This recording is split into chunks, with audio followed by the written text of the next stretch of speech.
Jharkhand rain CM Hemant Soren Ranchi project भवन रे 18 गोटांग department rain 64 गोटांग उतनव पोर्तन बाबते गापालमाराव केदाय आनुआ गापालमाराव रे CM Hemant Soren land survey रेना आंदे हुई एमा कदा साउते लिया कदाय जे रेवेन्यू डिपार्टमेंट रे नित केटेज माछा कमी होड़ाई एतो होबा साउते पोनोतरे लैंड सर्वे लगिते जहां मेंदो हातावाकत अनअड़ी को होते ते रिपोर्ट बेनाव रेना आंदे हुई एमा कदा अभी सभी जिला के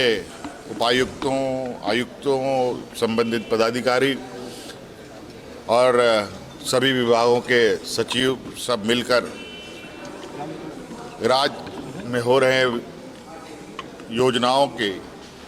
एक समीक्षा बैठक हुई और बहुत सारी चीज़ें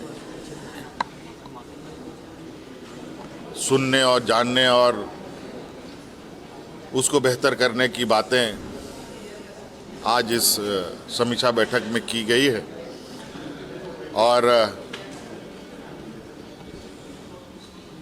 कितने बेहतर तरीके से कहाँ लॉन्ग टर्म कहाँ शॉर्ट टर्म कार्य योजना बनाने हैं उनको लेकर और आने वाले सुखाड़ को ध्यान में रखते हुए आज पूरा विस्तृत चर्चाएं की गई हैं और सभी जिला पदाधिकारियों को ये निर्देश दिया गया है कि वर्तमान परिस्थिति में वो काफ़ी संवेदनशीलता के साथ काम करें और सरकार की योजनाओं को चाहे वो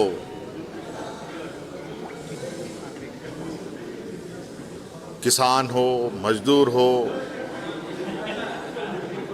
स्कूल कॉलेज में पढ़ने वाले छात्र छात्राएं हों,